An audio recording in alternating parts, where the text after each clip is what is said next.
Greetings, people of the internet. I am LUCHA MAN, and welcome to LUCHA MAN Reviews. Yeah, so for today's episode, I start with some news and then move on to the reviews. Now, normally, Pirate Captain Jeff himself would cover this, but, hey, it's my show, I review television, and this is television related, so he'll be back later to annoy us with some pirate-related thing. Alright. This is kind of interesting news. Pendleton Ward, the creative mind behind the Adventure Time series, has announced that in the previous season he stepped down as the head writer for the show. As to why, he said that the stress of the day-to-day operations was getting to him and he was no longer having fun with working on the Adventure Time series. So yeah, it's kind of sad when you make a show and you put all this time and effort into it and you like it at first, but then you grow to... it just grows to be a headache for you. It's kind of sad to see. It's kind of sad to hear about that. Now, he says he will still write for the show, and he will also work on storyboards. He's just no longer the head guy in charge. As for whom is taking over his position, I don't know. And another question is, how will this affect the show? We know that we still have some more episodes from this season on the way. But, yeah, is the show going to become have a more focused episode based, or is it going to be just as or even more random than how it was? I don't know. All I can say is, Mr. Ward, thank you for the entertainment you brought for us for the first few seasons you were in charge. We look forward to seeing how the rest of your show works out, and best of luck to everyone on the team. So, thank you, Adventure Time. We look forward to seeing how you turn out, and hopefully it's all for the best. Besides, now it's not the end of the show, because we still need to figure out how if Simon and Betty are able to get back together. If we can find a way to save Simon, and there's a whole bunch of other questions that need to be answered, like is Finn ever going to reconnect with his father or father figure, and Well, I guess there's some serious questions we need answered, and then we need some more goofiness to raise even more questions. So yeah, this show needs to keep going, and I hope to see how it turns out. Alright, now that the Pendleton Ward news is out of the way, on to Avatar, The Legend of Korra, Book 4. Now before I begin this review, be cautious, there may be a few spoilers, because this episode's only been out for a couple of days. So I'll try to keep them as few as possible, but I have to give some information so you know what you're getting into. Alright, and with that said, on we go. Now, this episode... Now, there's a few things about this episode that are interesting to me. Normally when, the season starts out, or something like this, sometimes the episode is a full hour. But this episode was only the half-hour length, or 22 minutes. Also, as of last season, Avatar, Korra, went from television to internet, so if you're looking for the show on TV, don't. You can only find the episodes of Korra now available via the Nickelodeon website. Alright. And thirdly, this episode, Book 4, takes place 3 years after the end of the events of Book 3, which kind of went out on a bittersweet note. This is the third longest time skip we've had in the history of the Avatar series. The first being from the end of Avatar Aang series to the start of the Legend of Korra, and the second being the episode of Korra, first episode ever, where we see her first as a little kid, and then she becomes a teenager, young adult. So it's interesting how so much time has passed in this series. On the one hand, it's bad because, they could have maybe just had these events take place maybe 1 year or a couple of months to help progress the story along, but on the other hand, it kind of puts things into perspective with how some of the characters are and how the world, and what shape the world is currently. Alright, so the majority of the episode is just the re-establishment of the cast and the location of the world.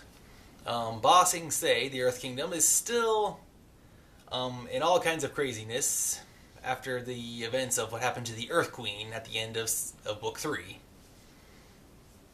Currently, now there is a new character. His name is Prince Wu.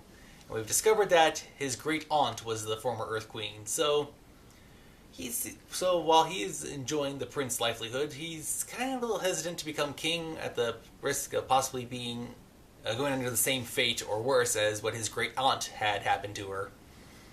So yeah, you can understand that. Now then in the episode we're introduced to Kuvera, and if you're wondering why that name sounds familiar, she was a guard for the Middle Clan. And and from the looks of it, she plays a very pivotal role for this episode, and for quite possibly most of this season. The Earth Kingdom is still trying to be put back together, and she will be doing her part to help get the Earth Kingdom back together. And like I said, she'll be playing a pivotal part, but I can't disclose what it is because I don't want to be spoiling it for you. You have to watch it and see for yourself.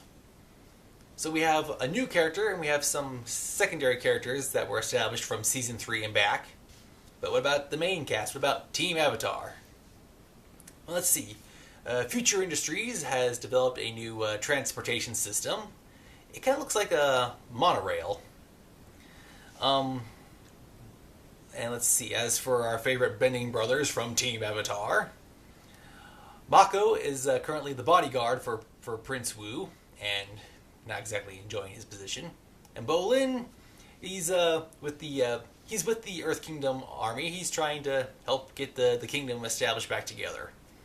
So, while both guys are doing something that is could be seen as justice related or honor and duty and all that stuff, it's kind of hard to see. There's going to be lines, and as for the moral ambiguity, you have to figure out where that's going to take into play. Now, at the end of Season 3, at the end of Book 3, the Air Nation was getting put back together, and they said that the Avatar, since the Avatar can't be everywhere, they were going to try to help the Avatar. They were going to be like the guardians of the world. So we also see the Air Nation they're trying to help keep the world in place, and they are sending their members far and wide to find more airbenders still, and to help people who have problems. And trust me, the world still has a lot of problems. I mean, come on, it's the world. If we didn't have problems, there'd be no plot, there'd be no world, and, well, okay, skipping ahead. So yeah, basically it's great. We get to see it's great, seeing all of Team Avatar and everything that's going on in the world. And, but there's one really big nagging question that was going on through most of the episode. Where is Korra? If you recall at the end of Book 3, Korra kind of suffered a pretty big hit. So, and you're like, okay, it's been 3 years. How bad was it? So we learned that she was away training. And when you see the video, you'll see that she was, in fact, training. Though as to what specifically and where specifically, that's kind of in question. Look, I don't want to tell you guys because it's kind of a spoiler thing, so don't worry, I won't say it. Just all I have to say is just check out the video yourself. It's on nick.com. So, I liked the episode. It was good because while the Avatar is the name of the series and focuses on the one specific person, it's nice that they also have all the secondary characters and like the team. It's like it's not just focused on her intentionally all the time. It shows how the show has room for everyone to get a moment in the spotlight, and I like that. And the way how the episode was set up, and you're like, okay, who is this person? Is this a new person, or is this person from last season? Why are they getting so much attention? It's kind of a good thing. But like I said, the problem is that since 3 years have passed, there's so much that has happened that you gotta be like, oh, something must have happened in between Book 3 and Book 4. So there's gray lines there that's going to need to be filled.